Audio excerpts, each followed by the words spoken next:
It's the size of a baby aspirin, inserted into the motor cortex. Over time, it will continue to get smaller and more powerful, a microcomputer unlocking a new level of human potential. I know Kung Fu. The thing about us humans, we have these incredible brains, but we're limited. In essence, we are a sort of biological form of artificial intelligence, but also a black box that's not well understood. The brain is not like a discrete series of circuits. It's an immense soup of neurotransmitters, cytokines, hormones, receptors, things zipping all over the place. And that's in a single neuron. And then you have 100 billion neurons. You have trillions of connections. We need AI and machine learning in order to analyze these very complex systems of neuronal activity in our brains. That's what allows us to actually decode and translate this information into digital codes that a computer can understand. The mechanism that connects a biological brain to a digital device is known as a brain-computer interface, or BCI. We're connecting the human brain to a computer in order to restore function. That might be movement function, that might be communication, that might be sensory function. And this is just the very beginning.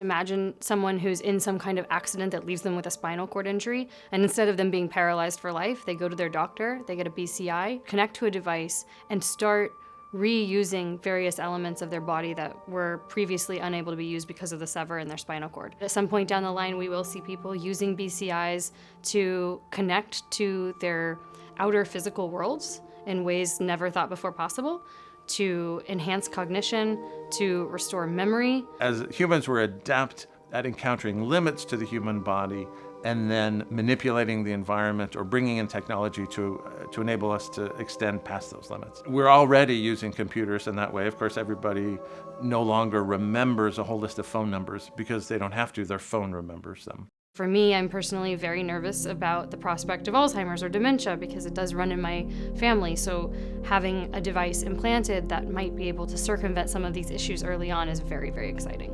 Brain-machine interfaces. Shortly, as a technology that's on the verge of success, we will be able to connect computer hardware to people, both to expand the capacities of their brain beyond what's currently possible, and also in ways we can't possibly imagine. It's theoretically possible to link several people together. A real-life matrix, minds merged with machines. This is no longer science fiction. But how far will we take it? You could imagine a future in which it's possible to alter human nature so that some of these problems are no longer problems, but then by the same token, those entities are no longer human beings as we understand them. Maybe there's an evolutionary next step and the next version of humanity is better, but those are no longer Homo sapiens.